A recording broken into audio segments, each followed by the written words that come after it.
નમસ્કાર દર્શક મિત્રો, હું છું પરેશ ચૌહાણ. સૌરાષ્ટ્ર સમ્રાટ ન્યૂઝ ચેનલમાં આપનું હાર્દિક સ્વાગત છે.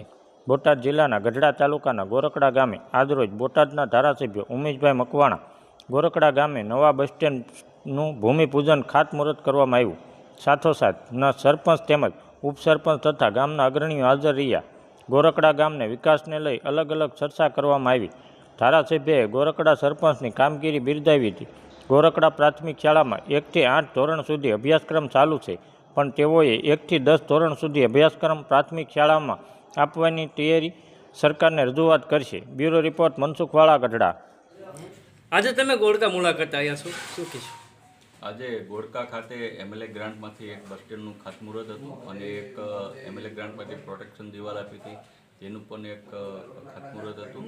અને આજે ગામના સરપંચશ્રીઓ અને ગામના આગેવાનો સાથે ગોળકાના વિકાસને લઈ અને અલગ અલગ અમે ચર્ચા કરવામાં આવી છે. એમાં ખાસ કરીને સરપંચશ્રી જે છે એનું ખૂબ જ સારી કામગીરી છે ગોળકાના વિકાસને લઈને. ગોળકા જ એક એવું ગામ છે ગઢડા તાલુકામાં જ્યાં પોતાની લાઇબ્રેરી અત્યારે ચાલુ છે. ખૂબ જ સરસ કામ છે અને અનેક વિદ્યાર્થીઓ સરકારી નોકરીમાં લાગી રહ્યા છે. અને આગામી સમયની અંદર ગોળકામાં વધુ વિકાસના કાર્ય થાય એના માટે અમે પ્રતિબદ્ધ છે. સરકારની વિવિધ ગ્રાન્ટો, મારી એમએલએની ગ્રાન્ટો, જેમ વિકાસ પંથ બાકી છે ગોળકાની અંદર, ક્રમશઃ ધોરણ 10 અને 12ની માન્યતા હજી સરકારમાંથી બાકી છે.